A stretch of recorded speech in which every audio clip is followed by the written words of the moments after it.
Muy buenas tardes, tengan todos ustedes.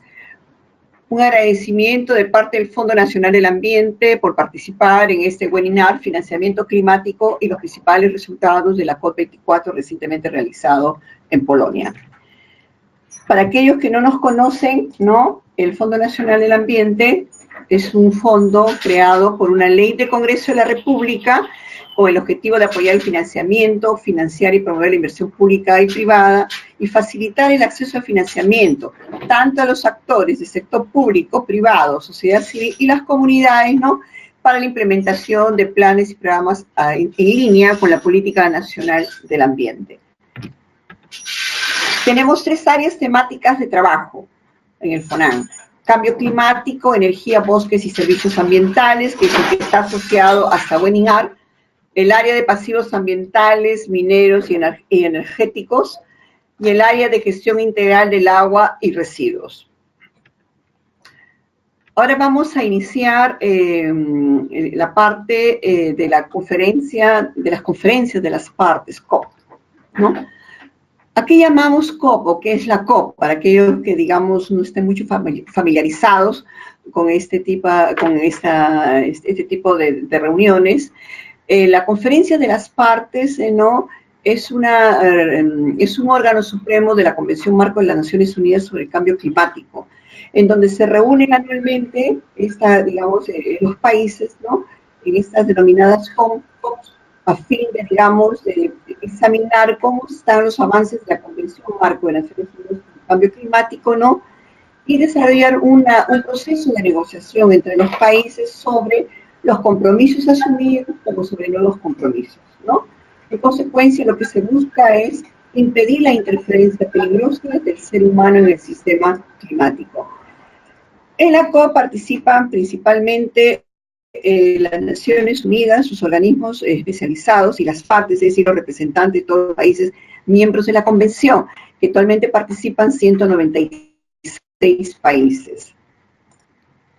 ¿Cuáles son los principales resultados de esta última reunión de la COP24, realizada en Polonia el año pasado, Hubo una agenda de trabajo en donde los temas principales era el tema financiero, es una barrera muy importante para avanzar en lo que es la implementación de los compromisos del cambio climático, Luego ver el tema de tecnología, el aspecto tecnológico es muy importante, puesto que tenemos que buscar tecnologías limpias, tecnologías que generen menos emisiones como tal, Y luego, desde luego, también lo que es el tema de transparencia. Esto es algo muy importante, dado, los informes que van llegando de los países sobre los procesos de transparencia habidos.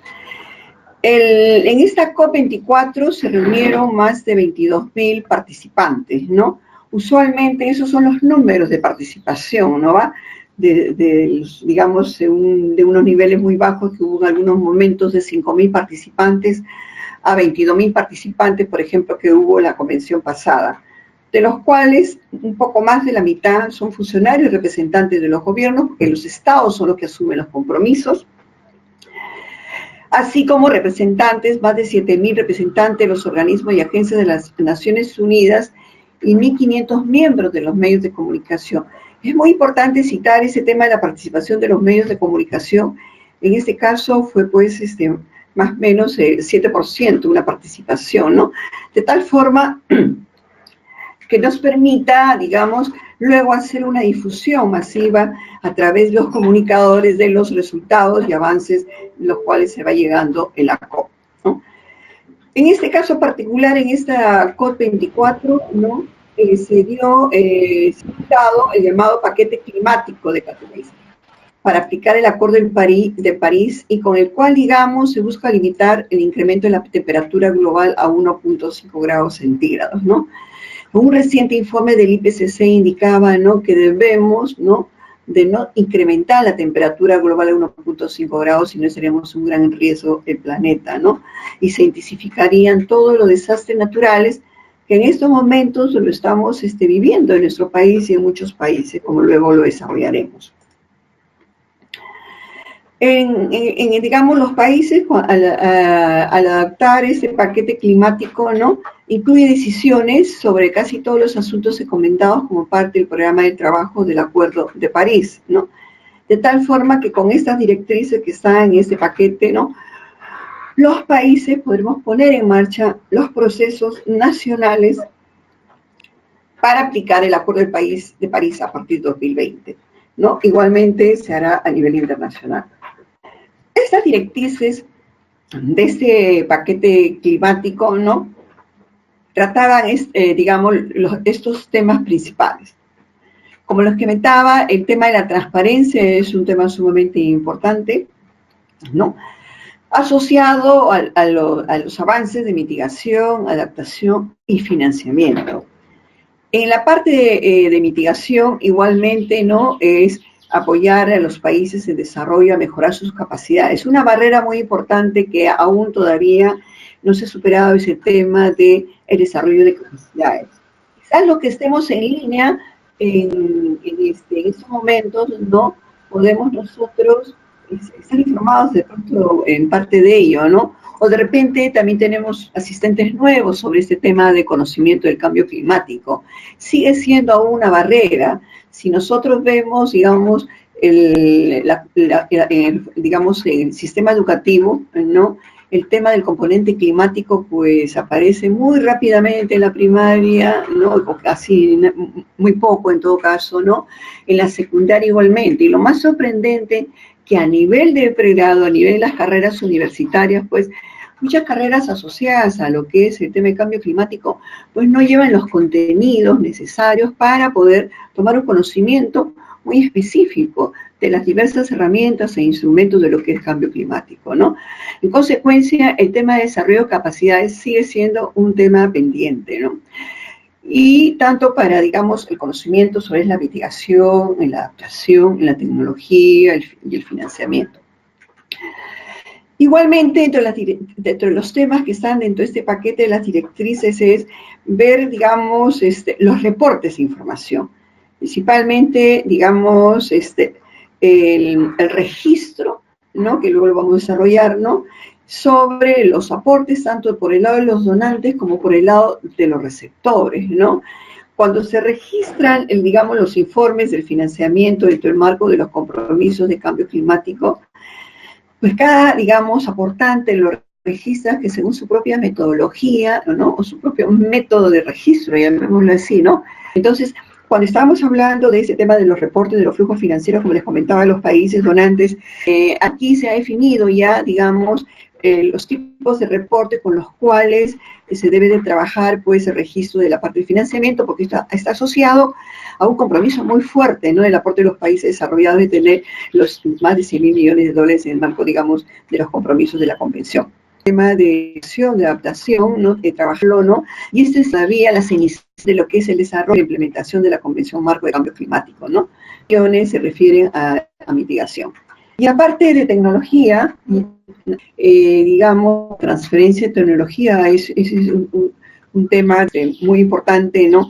Porque tenemos que trabajar lo que son las tecnologías limpias, tenemos que trabajar con los procesos limpios, procesos de producción limpia, y desde luego los costos de esa transferencia de tecnología, y digamos, en ese paquete, ¿no?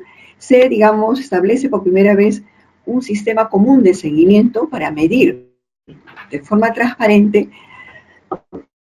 qué son los avances en mitigación, en adaptación y el financiamiento. Igualmente, ¿no? Permite a todos los países informar de sus progresos, ¿no? Mediante directrices comunes, ¿no? Desde luego con cierta flexibilidad para los países en desarrollo, porque, digamos, ellos tienen también barreras insights, ¿no? Para poder, digamos, implementar esas acciones de transparencia, pero la idea es que todos los países estemos alineados en esos procesos e instrumentos necesarios para trabajar la transparencia, ¿no? Y lo importante de esto, ¿no? Como le comenté hace unos minutos, ¿no? Quizás todo este trabajo de la transparencia es informar sobre las donaciones dadas o recibidas, porque es un compromiso muy fuerte en el marco de la Convención. Igualmente también los reportes, ¿no?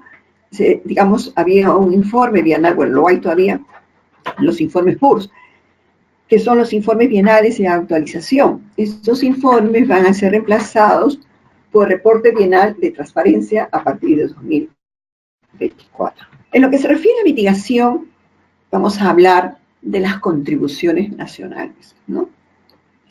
Dentro de los compromisos de la Convención de las Naciones Unidas de Cambio Climático, ¿no?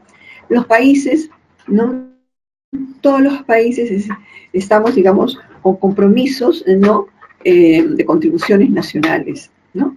Y de tal forma que estas tienen que ser implementadas de acuerdo a los compromisos presentados, ¿no? Y cada país tiene su propia particularidad o su propio estatus en los cuales se encuentran, ¿no? Y digamos también los puntos de inicio, ¿no? Como comentaba, el tema de las capacidades es algo muy importante, ¿no? Se quiere el desarrollo de las capacidades para, digamos, ver cómo avanzar en ese tema de los compromisos que se tiene como país, ¿no?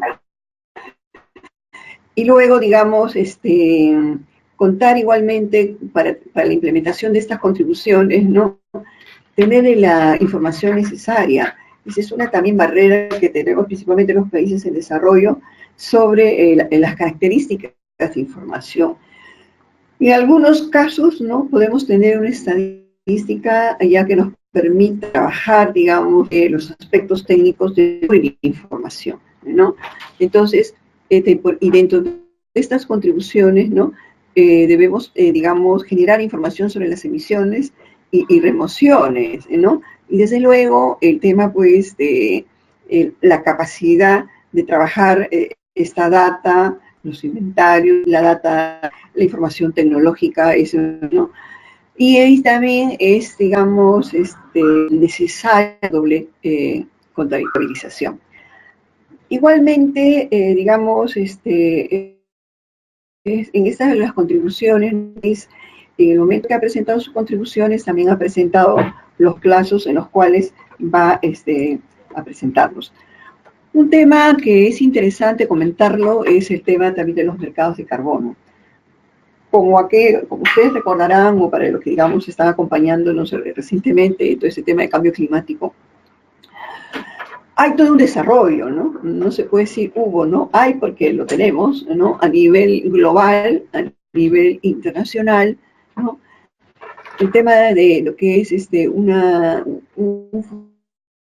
digamos, una estructura organizada, ¿no? Bastante buena de lo que es el mercado del carbono, ¿no?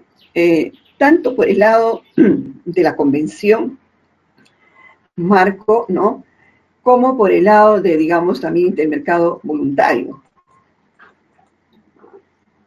Entonces, y en ese tema, digamos, hubo las discusiones, ¿no? Y en el Acuerdo de París, ya se terminó el tema del compromiso de Kioto, donde el tema del mercado de carbono nace a partir del compromiso de Kioto. Y el instrumento que más se asoció al caso de los países desarrollados, ¿no? Que más se desarrolló, fue el mecanismo de desarrollo limpio, ¿no? Entonces, digamos, y cuando ya concluyó el compromiso como tal, la fecha de término del protocolo de Kioto, en París se establece un mecanismo para contribuir, ¿no? Dice, ¿no? Que se requiere establecer un mecanismo para contribuir a la mitigación de las emisiones de gases de efecto invernadero y apoyar el desarrollo sostenible, ¿no? Y que funcionará bajo la autoridad y orientación de la conferencia. Eso es muy importante porque, digamos, en las discusiones se vio, estaremos trabajando, continuando con lo que ya se desarrolló del mercado del carbono, de lo que ya se desarrolló del MDL, ¿no? O adaptamos todo ese desarrollo que tenemos sobre el nuevo mecanismo, ¿no? Para, digamos, el contribuir a la mitigación de la emisión de los GI, ¿no?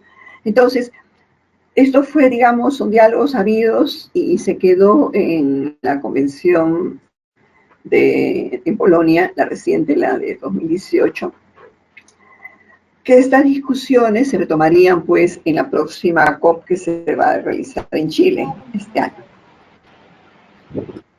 Y ahí, digamos, la discusión va a estar en cómo manejamos la transición del mecanismo de desarrollo limpio, ¿no? Tan sólido, tiene toda una gobernanza, todo un registro de los proyectos. Ahí, digamos, está estructurado para el acceso a la información, ¿no? Los países han desarrollado también todos los sistemas propios para poder promover los proyectos MDL. Entonces hay toda una fortaleza por ese lado de desarrollo del MDL, ¿no? Y digamos que es importante ver cómo generar una transición de esto al mecanismo que se acuerda en el país, ¿no? Igualmente también sobre el tema de la gobernanza, si será bajo la convención o un foro. Ahí un comentario y muy personal, por mi experiencia, este tema, ¿no? El resultado que ha habido en el caso del protocolo de Kioto y en el caso del MDL en realidad ha sido un resultado sumamente positivo en relación a la gobernanza bajo la convención, ¿no? Yo creo que esa fortaleza hay que rescatarla, ¿no? Y no de repente abrirlo a otras posibles gobernanzas, ¿no? Ese es un comentario muy personal. Y en el tema del financiamiento, correcto, ¿no? Tenemos ahí lo que había mencionado hace unos minutos, ¿no? El tema de la información sobre el financiamiento climático, ¿no? Que debe estar de mucho cuidado en la parte cualitativa y cuantitativa, el reporte de cada 2 años, ¿no? Y, digamos, informar que los programas, los sectores, porciones, ¿no? Cuáles son, digamos, los recursos que se han recibido, ¿no? Y, digamos, y en esta parte también del financiamiento es algo muy importante y que mención en muchos países, ¿no? De ver el acceso sobre la toma del Fondo Verde del Clima, ¿no? Entonces, el Fondo Verde del Clima, que es el Green Climate Fund, ¿no? Que, digamos, está recibiendo fondos de los últimos 5 años, ¿no? Y creado ya casi 10 años, ¿no? Entonces, tiene desde una mirada financiera, digamos, un volumen de gestoría débil, ¿no? Y puesto la creación de este mecanismo también era para facilitar los procesos tanto del acceso como de la aplicación y aprobación correspondiente, ¿no? Ya que, digamos, en su momento, cuando se discutió darse el Fondo Verde de Clima, se dijo, esto, digamos, hemos tenido una experiencia que no ha sido del Banco Mundial y para nosotros crearlo entre la gobernanza y la convención. Hasta ahí está bien, no digo estuvo, ¿no? Porque siempre hay que tener la mirada positiva, está bien, ¿no? Pero necesitamos identificar qué están siendo las barreras que nos están impidiendo que este mecanismo del clima sea mucho más ágil, digamos, en la información requerida. De repente hay excesos en los pasos como tal, ¿no? De tal forma que se pueda ser un mecanismo bastante accesible, ¿no? Entonces, dentro del marco también de la COP tenemos el Comité Permanente del Financiamiento, información disponible, ¿no? Para que los flujos financieros sean consistentes, ¿no? Hay esta pericia de los miembros del comité, ¿no? Que, digamos, genera el documento técnico del Comité Ejecutivo, ¿no? Del Mecanismo Internacional de Varsovia para Pérdidas y Daños, ¿no? Sobre, digamos, las fuentes de apoyo al financiamiento, ¿no? Y igualmente, ¿no? Digamos, cada 4 años a países en desarrollo para implementar la convención del marco de los compromisos del Acuerdo 26, que sería en noviembre de 2000. Digamos, también en este trabajo del Comité Permanente de Financiamiento, ¿no? En su informe del año pasado destacó, digamos, el incremento que ha habido de los financiamientos de recursos financieros de los países desarrollados a los países en desarrollo, ¿no? Por lo menos vamos teniendo respuestas positivas, pero que aún no se acercan en realidad a los compromisos que teníamos en Cancún, ¿no? Pero se está en el proceso, que es lo positivo, ¿no? Entonces, como se comenta a continuación, hay un progreso continuo de los países desarrollados para movilizar los $100.000 millones anuales para el 2020, ¿no? Y otro tema importante, que en esos aportes también, que no, digamos, no den la preferencia a mitigación y, digamos, y una menor preferencia a adaptación. Hay que buscar y promover que haya un equilibrio entre ambos temas, ¿no? Como vemos ahí, la mitigación, la atención sobre mitigación va al 71%, ¿no? Y la adaptación va al 29%, ¿no? Luego, sobre el Fondo Verde del Clima, ¿no? Datos, porque eso es muy importante desde el punto de vista financiero, para ver cómo podríamos ver el acceso a ello, ¿no? Hay un financiamiento aprobado de 5.5 mil millones, ¿no? De los cuales se ha desembolsado más de 4.000 millones, ¿no? O sea, en préstamos, donaciones, capital y garantías para 96 países en desarrollo, ¿no? Igualmente, hay, digamos, ha habido un proceso de aprobación simplificado, en donde se aprobaron 4 proyectos por el valor de 30 millones de dólares, ¿no? Y, digamos, hay una planificación de la Junta, ¿no?, sobre la asignación de recursos de hasta 600 millones de dólares para financiar proyectos, y dentro de ellos, ¿no?, los pagos correspondientes de RES Plus en base a los resultados, ¿no? Y movilizar fondos tanto para, digamos, proyectos asociados a microempresas, pequeñas y medianas empresas, ¿no? Entre otros temas, ¿no? Acá una lámina muy rápida, como nos dice, ¿no? Con los recursos del Fondo Verde del Clima, ¿no? Se están atendiendo 93 proyectos, ¿no? De los cuales se han desembolsado los más de 4.000 millones de dólares, ¿no? Están implementados 1.800 millones. Si vemos los números muy rápido, ¿no? ¿Qué tanto es 4.000 millones de dólares desembolsado, ¿no? Eso, digamos, nos significa más o menos 4.000 kilómetros de carreteras. Entonces, ahí lo que comentaba hace unos minutos, ¿no?, que hay una debilidad en lo que es el tema de la gestoría financiera del Fondo Verde del Clima, ¿no? Pero también, digamos, sobre este otro fondo que también es muy importante, es el Fondo para el Medio Ambiente Mundial, ¿no? Entonces, aquí, digamos, principalmente lo novedoso de ellos es que van a incluir políticas, ¿no?, contra lo que es el blanqueo de dinero, la lucha contra el terrorismo, ¿no? Y, digamos, también generar un nivel de integración de prioridades relacionadas con el cambio climático, ¿no? O sea, dentro del marco de las aplicaciones de los recursos del Fondo para el Medio Ambiente Mundial, el GEF, ¿no?, ver también, digamos, los temas del cambio climático, ¿no? Y, desde luego, que se brinde apoyo a los países en desarrollo para que cumplan con los compromisos contraídos en el marco de la Convención. El Banco Mundial, que es un operador financiero muy importante a nivel mundial, ¿no?, informó que va a destinar 200.000 millones, ¿no?, de recursos, y de los cuales 50.000 millones serían para la adaptación, por ejemplo, ¿no? Y, digamos, y la resiliencia entre 2021 y 2025, ¿no?, de tal forma que se pueda atender el tema de lo que es ir atendiendo a los temas del cambio climático, y de los cuales 100.000 los trabajará directamente, ¿no?, vía financiamiento directo u otro a través de sus agentes operadores, ¿no? Y, digamos, y recalco acá la importancia de ir atendiendo a los operadores financieros al tema de adaptación, ¿no?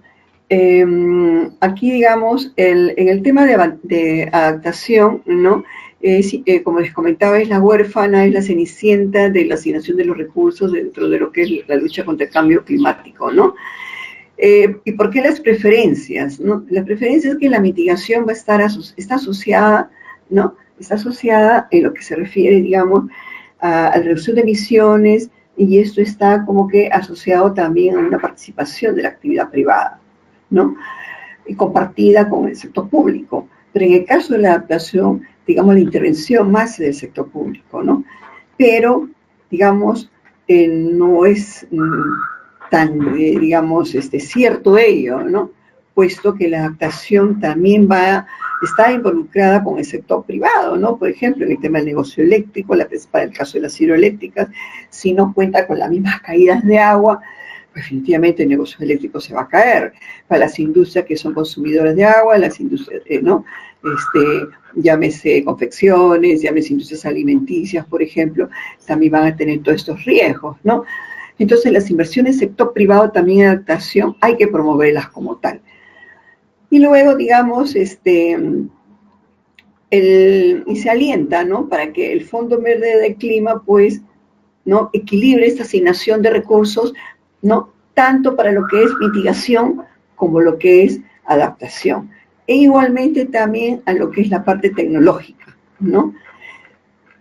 En la parte tecnológica, ¿no? Y igualmente el tema, pues, de reducción de riesgos, ¿no? El tema de la reducción de riesgos es una cosa muy importante comentarla, porque están asociados a los objetivos del desarrollo sostenible, ¿no? Y digamos, y cada vez vemos los riesgos por desastres, ¿no? Que hay. Entonces, el tema de los riesgos también hay que, digamos, hay que ir poniéndolo fuertemente en la agenda de los países, ¿no? Fortalecer la gobernanza, hay que invertir en la reducción de riesgos. Nosotros nomás como Perú, todos los desastres que hemos tenido, ¿no? En lo que se refiere, por ejemplo, a los huaicos en las carreteras, y no solamente son en las vías nacionales conocidas como lo que es el camino de aquí, de Lima a Ticrio, ¿no? O Huancayo, sino es en el norte, es en el centro, es en el sur, ¿no? Entonces hay un riesgo, no solamente de huaicos, de inundaciones. Entonces los estados tienen que dar una mirada más fuerte a este aspecto. Y las metas al 2030 son variadas, ¿no? Disminuir el número de personas que están afectadas por este tema de los desastres, ¿no? Y de los riesgos como tal. Reducir las pérdidas económicas, ¿no? Las pérdidas económicas son cuantiosas, ¿no? Entonces eso, digamos, son temas, digamos, muy importantes de señalar a los gobiernos, a los estados, y desde luego también a la cooperación internacional, que la mirada no vaya solamente por mitigación, sino también por adaptación y el tema de los riesgos. Sobre el tema del Fondo de Adaptación, que es un fondo que se crea dentro del marco del Protocolo de Kioto, ¿no? Con los aportes de los pagos de los certificados, ¿no? Hay una acreditación futura de 28 entidades, ¿no? Que, digamos, pueden ser, digamos, operadores del Fondo de Adaptación. Se ha aprobado 476 millones, que es un poco el resultado de los aportes con los CERS, los certificados de reducción de emisiones, de los proyectos dentro del marco del Protocolo de Kioto, ¿no? Y hay, digamos, fondos disponibles por 225 millones y hay una demanda mayor, que es de 270 millones, ¿no? Entonces hay desde luego una preocupación, ¿no? Tenemos una demanda mayor versus los recursos, cosa que no se ve en el caso del Fondo Verde y Clima, que como vemos hay un excedente, pero excedente, y llamémoslo así, por falta de capacidad de gestión. En realidad eso es así de real, ¿no? Entonces, esos son temas que son muy, muy importantes también comentarlos aquí en este diálogo que tenemos. En este mecanismo de Varsovia para pérdidas y daños, ¿no? Que digamos se presenta a partir del Acuerdo de París, ¿no? Los países reconocemos, ¿no? Que debemos evitar, reducir al mínimo y afrontar las pérdidas y los daños. Ok, se han dado los desastres, ¿no? Correcto, pero hay pérdidas y hay daños como tal, ¿no? Entonces también debe trabajarse un mecanismo, ¿no? De tal forma de ver cómo atender este tema de pérdidas y, digamos, y daños, ¿no? Entonces esto se acuerda en París, ver, digamos, cómo trabajar esto. Luego la COP22, digamos, y se está en ese tema de las tareas para ver cómo llegar a implementar y cómo generar una operatividad de este mecanismo internacional de Varsovia, ¿no? Que debe tener una mirada de seguros o de reaseguros en realidad, ¿no? Entonces, como comentábamos, ¿no? Sus funciones son mejorar el conocimiento y la comprensión de la gestión del riesgo, ¿no? Intensificar medidas y apoyo al financiamiento, ¿no? De estos riesgos asociados a la tecnología y al fomento de capacidades, ¿no? Para ver cómo se desarrolla este tema, ¿no? Y ese tema de desarrollo de capacidades, ahora vemos, no solamente va por el lado de mitigación, tenemos que crear los cuadros para el caso de adaptación, cuando hablábamos del conocimiento de los estudiantes del pregrado universitario, ¿no? Hay barreras de conocimiento de ello, ¿no? Entonces, el tema de estos posibles mecanismos de seguros, reaseguros, que deben manejar la parte técnica, ¿no? O sea, se requiere, pues, un desarrollo de capacidades multidisciplinario, ¿no? Y acá viene ese tema, por eso mencionábamos el tema de desarrollo de capacidades y la tecnología, ¿no? digamos, se está promoviendo un vínculo muy estrecho en lo que es el mecanismo de tecnología y el mecanismo financiero. ¿Por qué? Ya hemos señalado la alerta oye, mucho financiamiento hacia mitigación y poco para adaptación. Hay que nivelar, son problemas similares. Dos, tenemos que ver que cuando demos el financiamiento, ¿correcto? Este sea dentro del marco de tecnologías limpias, ¿no? Tecnologías mejores emisoras de gases de efecto invernadero. Entonces tiene que haber un trabajo estrecho entre lo que es este mecanismo de tecnología y el mecanismo financiero de la convención, y en donde un operador muy importante es el CPCN, ¿no? Que es el Centro de la Tecnología Climática, ¿no? En donde los países de desarrollo pueden pedir apoyo a ese centro, ¿no? Para presentar sus proyectos relacionados a las tecnologías y puedan tener un soporte para este trabajo digamos, de implementar en sus países las tecnologías limpias y, obviamente, que genere menos emisiones. Ese tema, digamos, y el marco tecnológico a veces, digamos, es un tema muy importante, ¿no? Cuando a veces hablamos del tema de las negociaciones de la COP, hablamos eso, de negociaciones, a que sigan los acuerdos, que fueron los compromisos, pero hay un tema que tenemos que darle fuerza, así como emoción adaptación, también lo que es la tecnología, ¿no? Entonces, el marco tecnológico es una guía, ¿no? De la convención, no es una guía para el mecanismo tecnológico de la convención, y se facilita este desarrollo y la transferencia tecnológica, y tiene varios temas centrales: la innovación tecnológica, cómo se implementa, las condiciones habilitantes necesarias para poderles implementarlas, el fortalecimiento de capacidades, ¿no? Y desde luego eso va dentro del marco de sus principios, ¿no? Que es desarrollar una transferencia de tecnologías de acuerdo al, digamos, a lo concordado de lo que es el Acuerdo de París, ¿no? Y en el tema de la creación de capacidades, ¿no? Digamos, acá es muy importante, digamos, el Comité sobre Creación de Capacidades, en donde, digamos, se invita a las partes, ¿no? En su última decisión tomada, ¿no? A que brinden apoyo y recursos al Comité de París sobre Creación de Capacidades. Ya solamente es que sea dentro de alguna actividad o dentro de algún proyecto el componente de desarrollo de capacidades, sino que haya un comité que monitoree, que acompañe, que esté, digamos, haciendo ese seguimiento del desarrollo de capacidades. Sí, lo que es la ambition, ¿no? La ambición, la estrategia futura, ¿no? Es, digamos, hay que mejorar, digamos, la provisión del apoyo urgente y adecuado para el financiamiento, la tecnología y el fomento de las capacidades, y desde luego movilizar ese tema de los recursos pendientes de los 100.000 millones anuales para el 2020, ¿no? Que pueda limitar a lo que es el Fondo Verde del Clima, ¿no? Y en el caso de nuestro país, como comentaba, los países presentaron digamos, sus compromisos, ¿no? Y en este caso las contribuciones del Perú plantea adaptarnos al cambio climático, ¿no? Y reducir las emisiones en un 20%, ¿no? Y un 10% adicional condicionado. ¿Y cómo? Comprometiéndonos con metas de adaptación y de mitigación, donde participan todos los actores y sectores, ¿no? Sector público, privado, actores, sociedad civil, comunidades, ¿no? Entre otros, ¿no? Entonces, ¿y cuánto contribuimos? También tenemos que saber, ¿no? ¿Qué tanto contribuimos? En realidad, a nivel global, nuestra contribución es mínima, ¿no? No llegamos ni al 0%, digamos, de las emisiones mundiales, ¿no? Pero tenemos que tener cuidado que mucho de eso no viene, digamos, del cambio de uso del suelo y la silvicultura, ¿no? Vale decir, la deforestación, ¿no? Entre otros, ¿no? En dos temas, pero principalmente la deforestación. Entonces, aquí, digamos, y esto es una tarea pendiente de trabajar, ¿no? En el caso de las acciones de adaptación, las áreas, ¿no? Que se han priorizado, ¿no? Es agricultura, ¿no?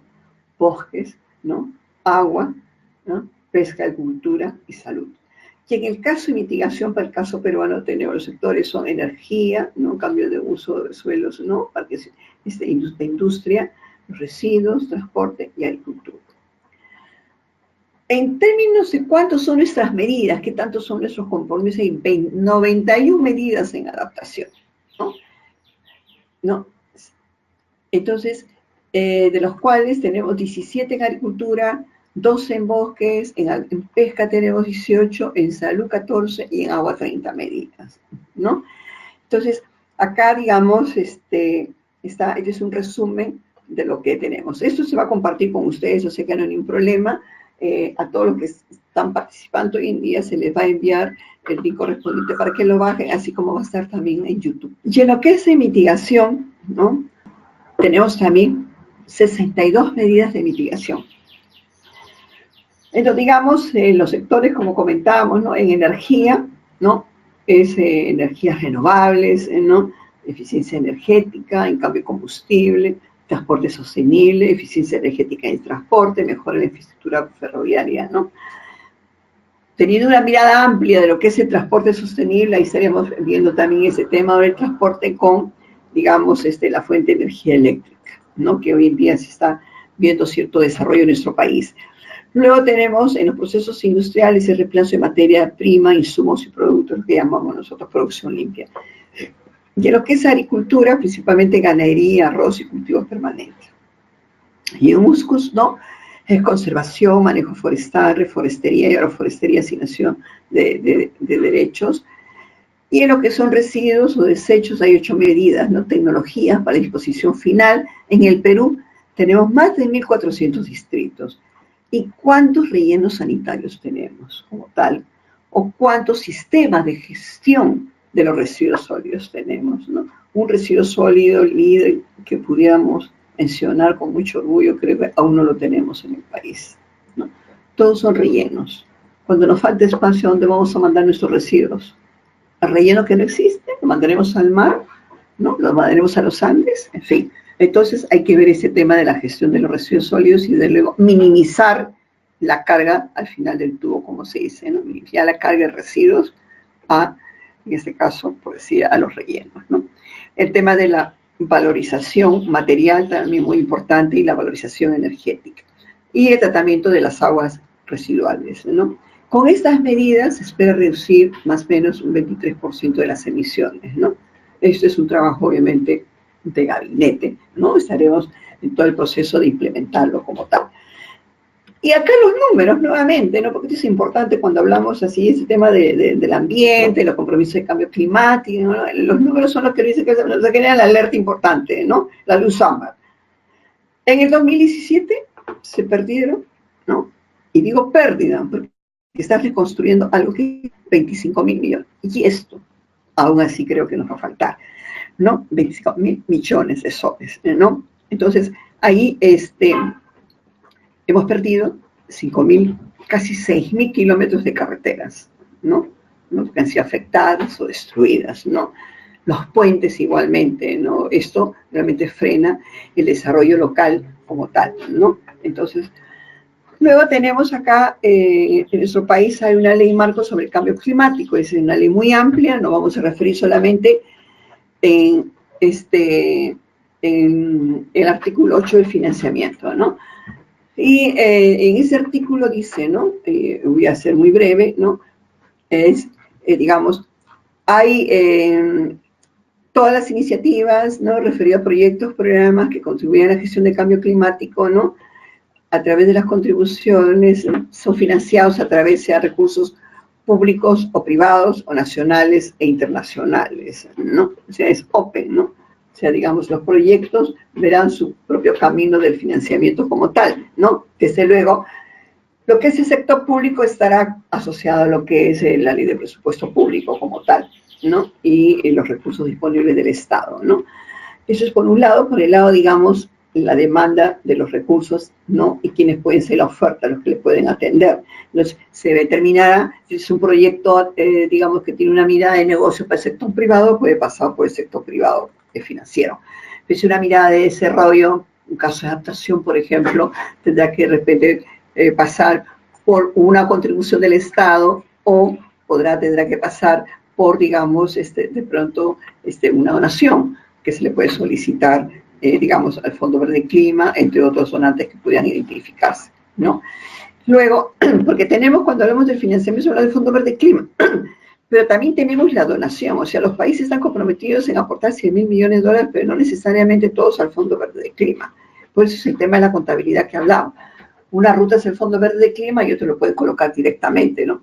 Por ejemplo, el gobierno de Noruega y Alemania, conjuntamente, ellos han aportado un compromiso de $300 millones directamente al Perú. Eso no pasó por el Fondo Verde, por ejemplo, ¿no? Para que tengan ustedes una idea de esta operatividad.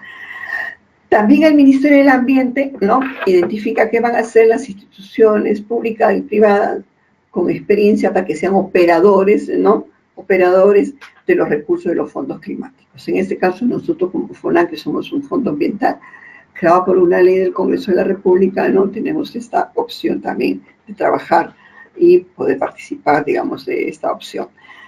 En el reglamento de la ley también nos vamos a referir puntualmente, ¿no?, en el capítulo de instrumentos de inversión, presupuesto y financiamiento climático, sobre la promoción de la inversión privada. Son todas las opciones que se puedan dar, ¿no?, como financiamiento, digamos, de la inversión privada que pueda participar, ¿no? Y desde luego, cuando ya va a generarse acciones sobre financiamiento climático, de pronto el Estado va a tener que dar opinión por ahí, ¿no? Pero se promueve la inversión privada porque puede hacer cofinanciamiento como tal de los proyectos, ¿no? Se me ocurre, si soy una industria alimenticia que tiene un alto riesgo de disponibilidad del agua, puede hacer una alianza con la Autoridad Nacional del Agua, con el gobierno regional, para compartir costos y desarrollar un proyecto que efectivamente sea de adaptación y yo pueda contar como industria alimenticia, ¿no?, de recurso agua, ¿no? No son muchas opciones, muchas miradas de estructuración financiera que pueden darse, ¿no?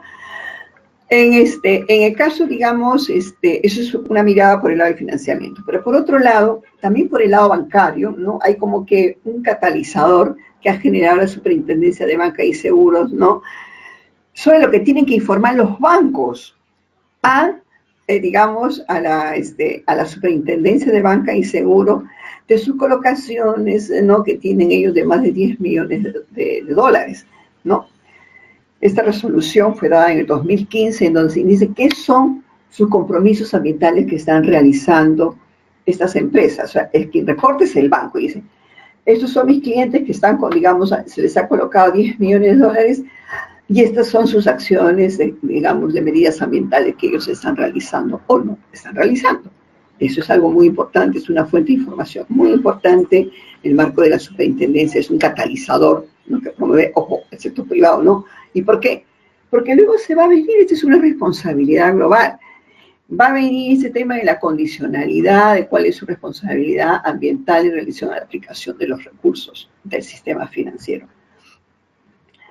Bueno, esto simplemente ya más o menos hemos adelantado, ¿no?, el desarrollo, el concepto como tal de finanzas climáticas, pero podemos precisar, ¿no?, son aquellos recursos financieros movilizados para que ayudemos principalmente a los países en desarrollo o a trabajar en mitigación o adaptación, ¿no?, como también los compromisos de financiamiento público, ¿no?, para el clima de los países desarrollados. Todo por el lado de la oferta, el aporte de los países desarrollados, como por el lado de la demanda de los proyectos de mitigación y adaptación de los países en desarrollo. O sea, de mitigación y adaptación, y ahí yo sumaría así, muy puntualizando también, ¿no?, riesgos de desarrollo de capacidades, que es lo que tenemos, ¿no?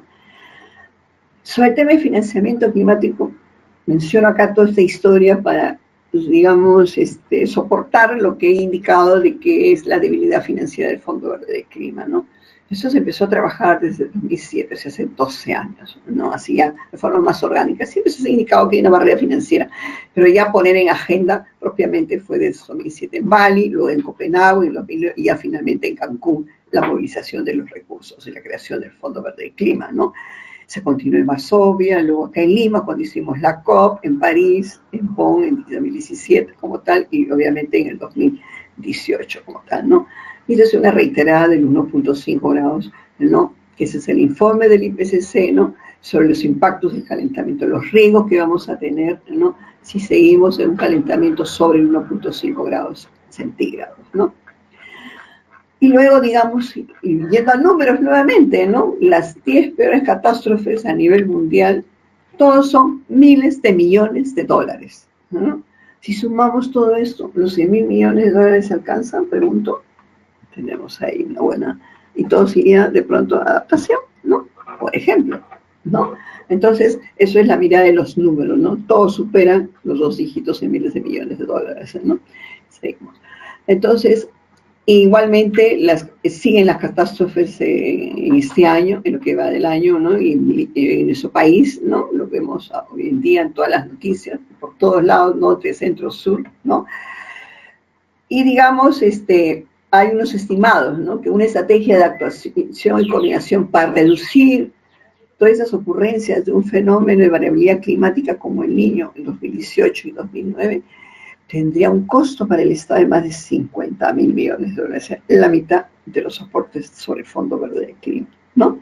Entonces, hay que decir que esos 100.000 millones suena grande, pero es toda la demanda que se requiere. Y aún así, los países desarrollados están en un proceso lento de aporte como tal, ¿no? Y el registro también de estos aportes, ¿no? Acá tenemos, en el caso del Perú, quienes están contribuyendo al financiamiento climático, ¿no? Y los cuales solamente en el caso de Noruega, acá estamos registrando 5 millones, pero aquí nos faltarían los 300 millones, que es del convenio del DCI que hay con ellos, ¿no? Y en el caso del GEF, pues para el caso del Perú, ¿no? Que es el Fondo del Medio Ambiente, que lo administra el Banco Mundial, ¿no? Tenemos el tramo 7, ¿no? En el cual tenemos una disponibilidad de 34 millones de dólares. Donde los grandes temas son para biodiversidad, cambio climático y degradación de la tierra, ¿no? Y entonces, si ustedes ven, el tema de biodiversidad tiene un componente significativo. Y esto es bien interesante, esta biodiversidad, principalmente si lo enganchamos con sectores emergentes, llamémoslo así en términos de desarrollo, el sector turismo, ¿no? Turismo y biodiversidad es un potencial de desarrollo económico como tal, ¿no? Y es algo que todavía no lo vemos, ¿no? No lo vemos, y no, digamos, tenemos que fortalecer las rutas, ¿no? De toda nuestra gastronomía, ¿no? Donde va la biodiversidad, ¿no? De tal forma que tengamos este potencial de este desarrollo de la industria sin humo. En el caso del Banco Interamericano, en realidad, ellos tienen un monto aprobado de más de 2.000 millones de dólares, pero hay una política del BID de tener un porcentaje significativo, ¿no? Más del 20% de sus colocaciones en lo que es el cambio climático, ¿no? Luego, igualmente, el ACAF, ¿no? Que está efectuando la emisión de los bonos verdes, ¿no? Ya ha emitido 52 millones y tiene un programa de 600 millones, ¿no? Para aplicar a proyectos, ¿no? De, digamos, servicios ecosistémicos, energía sostenible, infraestructura sostenible, eficiencia energética, ¿no? Muy bien, muchas gracias a todos ustedes y estamos en